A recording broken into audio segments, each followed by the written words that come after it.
ನಮಸ್ತೆ ಪ್ರೀತಿಯ ವಿದ್ಯಾರ್ಥಿಗಳೇ. ನೀವೇನಾದ್ರೂ ಪೊಲೀಸ್ ಕಾನ್ಸ್ಟೇಬಲ್ ಪರೀಕ್ಷೆಗೆ ಪ್ರಿಪೇರ್ ಆಗ್ತಾ ಇದ್ರೆ, ನೀವೇನಾದ್ರೂ ಫಸ್ಟ್ ಅಟೆಂಪ್ಟ್ ಅಲ್ಲೇ ಏನಾದ್ರೂ ಪೊಲೀಸ್ ಕಾನ್ಸ್ಟೇಬಲ್ ಎಕ್ಸಾಮ್ನ ಕ್ಲಿಯರ್ ಮಾಡಬೇಕು ಅಂತಿದ್ರೆ ಈ ಎರಡು ಅಂಶಗಳನ್ನ ನೆನಪಿಟ್ಕೊಳ್ಳಿ. ಈ ಎರಡು ಅಂಶಗಳನ್ನ ಕರೆಕ್ಟಾಗಿ ಫಾಲೋ ಮಾಡಿ ಫಸ್ಟ್ ಅಟೆಂಪ್ಟ್ ಅಲ್ಲೇ ಪಾಸ್ ಆಗ್ತೀರಾ.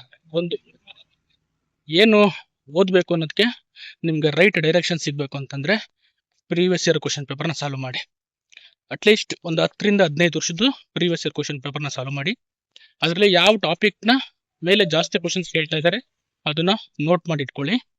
ಮತ್ತೆ ಯಾವ್ದಾದ್ರು ರಿಪೀಟೆಡ್ ಕ್ವಶನ್ಸ್ ಇದೆ ಅವನ್ನ ನೋಟ್ ಮಾಡಿ ಇಟ್ಕೊಳ್ಳಿ.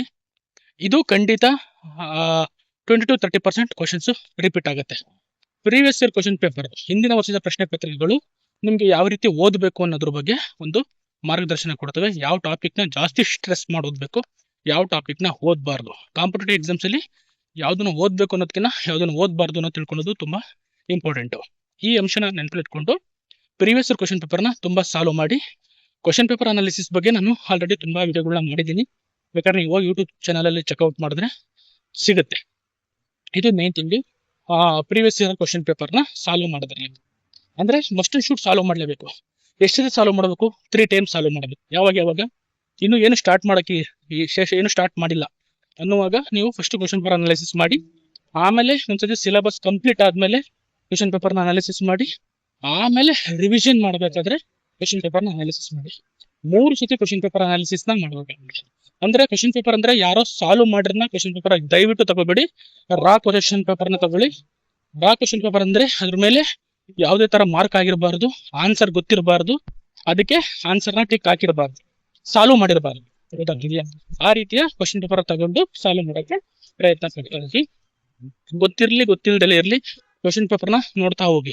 ಅವಾಗ ನಿಮ್ಗೆ ಗೊತ್ತಾಗುತ್ತೆ ಯಾವ ಟಾಪಿಕ್ ಮೇಲೆ ಜಾಸ್ತಿ ಫೋಕಸ್ ಮಾಡ್ತಾ ಇದ್ದೀರಾ. GK ಮೇಲೆ ಜಾಸ್ತಿ ಕೇಳ್ತಾ ಇದ್ದೀರಾ, ಕರೆಂಟ್ ಅಫೇರ್ಸ್ ಮೇಲೆ ಜಾಸ್ತಿ ಕೇಳ್ತಾ ಇದ್ದೀರಾ, ಮೆಂಟಲ್ ಅಬಿಲಿಟಿ ಮೇಲೆ ಜಾಸ್ತಿ ಕ್ವಶನ್ಸ್ ಕೇಳ್ತಾ ಇದ್ದೀರಾ, ಅದು ಯಾವ ಟಾಪಿಕ್ ಮೇಲೆ ಜಾಸ್ತಿ ಫೋಕಸ್ ಮಾಡ್ತಾ ಇದ್ರೆ, ಯಾವ ಟಾಪಿಕ್ ತುಂಬಾ ಸತಿ ರಿಪೀಟ್ ಆಗಿದೆ ಅನ್ನೋದ್ರ ಮೇಲೆ ಕ್ವಶನ್ಸ್ ಕೇಳ್ತಾರೆ ಅನ್ನೋದು ಗೊತ್ತಾಗುತ್ತೆ. ಇನ್ನ ಎರಡನೇ ಅಂಶ, basics book 6th to 12th ವರ್ಗು ನೀವು PC ಪಾಸ್ ಆಗ್ಬೇಕಂದ್ರೆ 6th to 12th ವರ್ಗು ಉರು ಹೊಡೆದಿರ್ಬೇಕು. ಉರು ಹೊಡೆಯೋದು ಅಂತಂದ್ರೆ ಲೈನ್ ಟು ಲೈನ್ ಗೊತ್ತಿರ್ಬೇಕು. ಈ ಚಾಪ್ಟರ್ ಅಲ್ಲಿ ಈ ಲೈನ್ ಅಲ್ಲಿ ಇದೇ ಅಂಶ ಇದೆ ಅಂತ ಗೊತ್ತಾಗಿದೆ. ತುಂಬಾ ಜನ ಹೇಳ್ತಾರೆ ಬೇಸಿಕ್ಸ್ ಬುಕ್ಸ್ ನ ಅವಾಯ್ಡ್ ಮಾಡಿ ಯಾವ್ದೋ ಒಂದು ಬುಕ್ ನ ಓದಿ ಅಂತ ಹೇಳ್ತಾರೆ.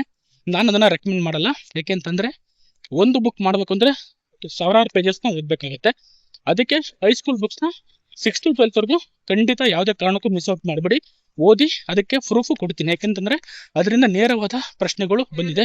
ಮೊನ್ನೆ ನಡೆದಂತಹ ಪರೀಕ್ಷೆಗಳಲ್ಲಿ, KE ಪರೀಕ್ಷೆಗಳಲ್ಲಿ ನೇರವಾಗಿ ಅದರಿಂದ ಪ್ರಶ್ನೆಗಳು ಬಂದಿದೆ. ನನ್ನ ಟೆಲಿಗ್ರಾಮ್ ಗ್ರೂಪ್ ಅಲ್ಲಿ ವಿತ್ ಪ್ರೂಫ್ ಹಾಕಿದ್ದೀನಿ. ಕ್ವಶನ್ ಮತ್ತೆ ಯಾವ ಬುಕ್ ಇಂದ ಬಂದಿದೆ, ಯಾವ ಟೆಕ್ಸ್ಟ್ ಇಂದ ಬಂದಿದೆ, ಅಥವಾ 6th, 7th, 8th, 9th ಯಾವ್ದ್ರಿಂದ ಬಂದಿದೆ ಅನ್ನೋದ್ರ ಬಗ್ಗೆ ನಾನು ವಿಡಿಯೋ ಮಾಡಿ ಹಾಕಿದ್ದೀನಿ. ಅದು ಪ್ರೂಫ್ ಹಾಕಿದ್ದೀನಿ, ಬೇಕಾದ್ರೆ ನೋಡಿ. ನಿಮ್ಗೆ ಅವಾಗ ಒಂದು ಕ್ಲಾರಿಟಿ ಸಿಗುತ್ತೆ ಯಾಕೆ ಬೇಸಿಕ್ಸ್ ಓದಬೇಕು. ಎಸ್ಪೆಷಲಿ ನೀವು ಪೊಲೀಸ್ ಕಾನ್ಸ್ಟೇಬಲ್ ಎಕ್ಸಾಮಿಗೆ ಪ್ರಿಪೇರ್ ಆಗ್ತಾ ಇದ್ರೆ DSCRT books 6th to 12th ಗೊತ್ತಾಗ್ತಿದ್ಯಾ, ಎಲ್ಲಾ ಬುಕ್ಸ್ಗಳನ್ನ ಓದೋದ್ರು ತುಂಬಾ ಒಳ್ಳೇದು. ಸರ್ ನಿಮಗೆ ಅಷ್ಟು ಬುಕ್ಸ್ಗಳನ್ನ ಓದಕ್ಕಾಗಲ್ಲ ಅಂದ್ರೆ ನನ್ನ ಹತ್ರ ಒಂದು ಸೊಲ್ಯೂಷನ್ ಇದೆ. ಆ ಸೊಲ್ಯೂಷನ್ ಹೇಳ್ತೀನಿ, ಮುಂದಿನ ದಿನಗಳಲ್ಲಿ ಆ ಸೊಲ್ಯೂಷನ್ ಹೇಳ್ತೀನಿ. ಈಸಿ ಮಾಡ್ಕೊಡೋ ಒಂದು ಮೆಥಡ್ ಹೇಳ್ತೀನಿ. ಯಾವ ರೀತಿ ಅಷ್ಟು ಬುಕ್ಸ್ಗಳನ್ನ ಯಾವ ರೀತಿ ಕವರ್ ಮಾಡೋದು ಅನ್ನೋದ್ರ ಬಗ್ಗೆ ನಾನು ಹೇಳ್ತೀನಿ. ಅದಕ್ಕೆ ಕಾಯಿದ್ರಿ, ಅದಕ್ಕೆ ತುಂಬಾ ಟೈಮ್ ಬೇಕಾಗುತ್ತೆ. ಅರ್ಥ ಆಗ್ತಿದ್ಯಾ? ಬೇಸಿಕ್ಸ್ ಬುಕ್ ಮತ್ತೆ ನಿಮ್ಮ previous year question papers, this are the major game changer in any exam. ಗೊತ್ತಾಗ್ತಿದ್ಯಾ?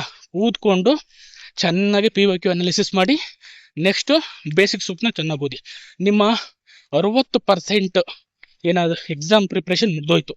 ಇನ್ನು 40% ಇರೋದು current affairs, mental ability, science ಅಂದ್ರೆ ಲೈಕ್ GK ಆ ಥರದ್ದು ಸಣ್ಣ ಪುಟ್ಟ ಟಾಪಿಕ್ಸ್, ಅವನ್ನೆಲ್ಲ ಈಸಿಯಾಗಿ ಕವರ್ ಮಾಡ್ತಾ ಹೋಗ್ಬೋದು. ಮೆಂಟಲ್ ಎಬಿಲಿಟಿನ ಪ್ರತಿದಿನ 1 hour ಪ್ರಾಕ್ಟೀಸ್ ಮಾಡ್ತಾ ಬನ್ನಿ.